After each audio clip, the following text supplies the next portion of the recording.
becoming what it was, took sort of many twists and turns, and one of the most significant ones was that the little boy from the original failed short story turned into the grandfather of the narrator. And that happened sort of suddenly and without, that was another one of those, well, this is just an incidental grandfather and has no connection with anything going on in my life.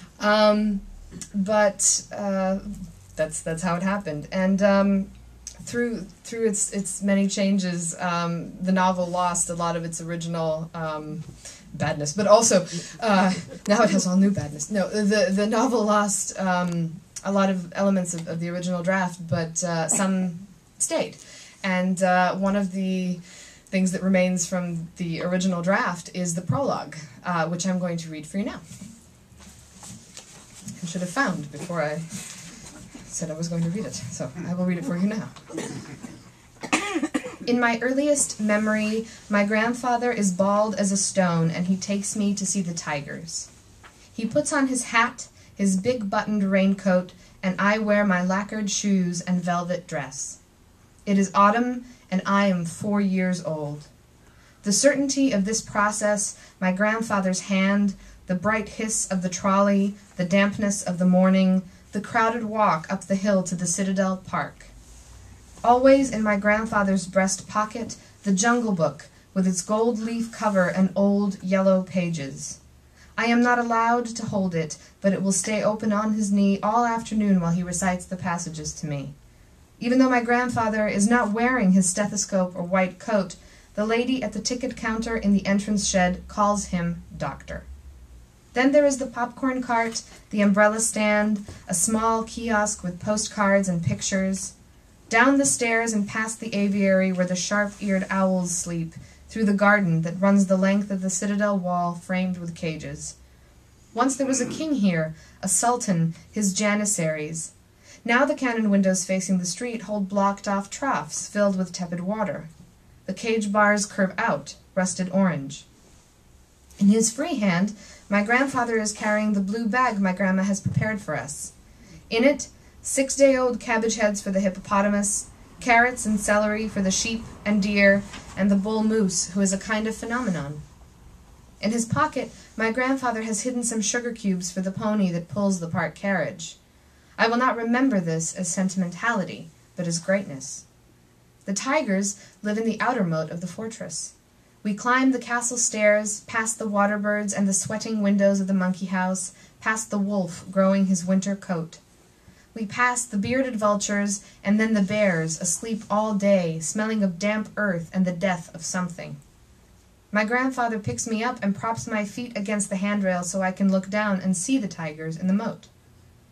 My grandfather never refers to the tiger's wife by name. His arm is around me and my feet are on the handrail, and my grandfather might say, I once knew a girl who loved tigers so much she almost became one herself.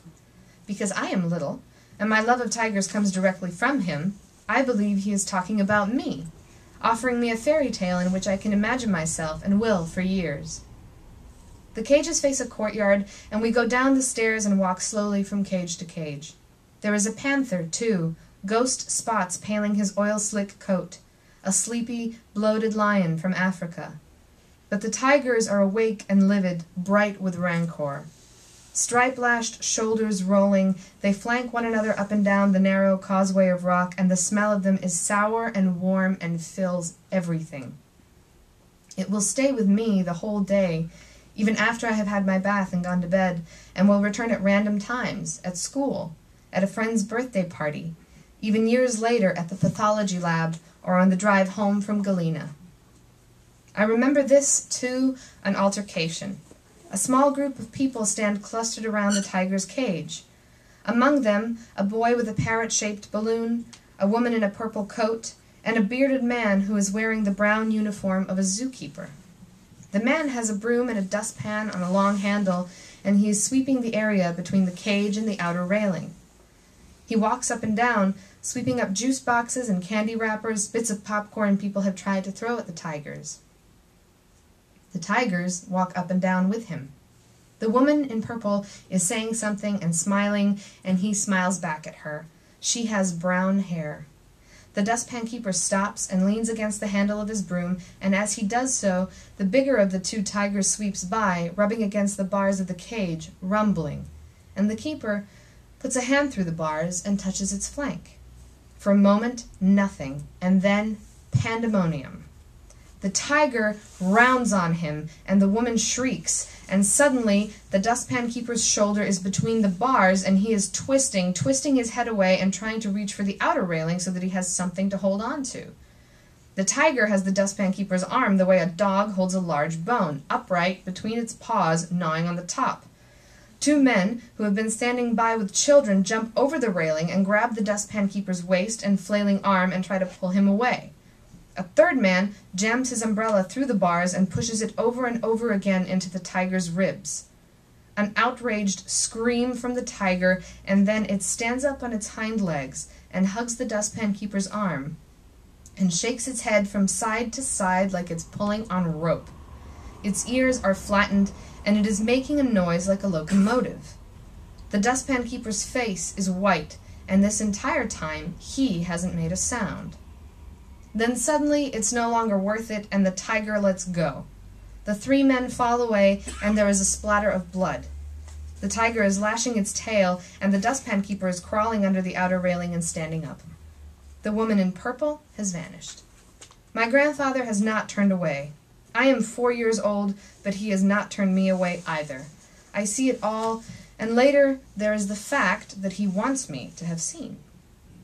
Then the dustpan keeper is hurrying our way, winding a piece of torn shirt across his arm. He is red-faced and angry, on his way to the infirmary. At the time, I believe this is fear, but later I will know it as shame. The tigers, agitated, are lunging back and forth across the grate. The keeper is leaving a dark trail on the gravel behind him. As he passes us, my grandfather says, "My God, you're a fool, aren't you?" And the man says something in reply, something I know not to repeat. Instead, shrill and self-righteous in my lacquered boots, brave because my grandpa is holding my hand, I say, "He's a fool, isn't he, Grandpa?" But my grandfather is already walking after the dustpan keeper, pulling me along and calling for the man to stop so he can help him.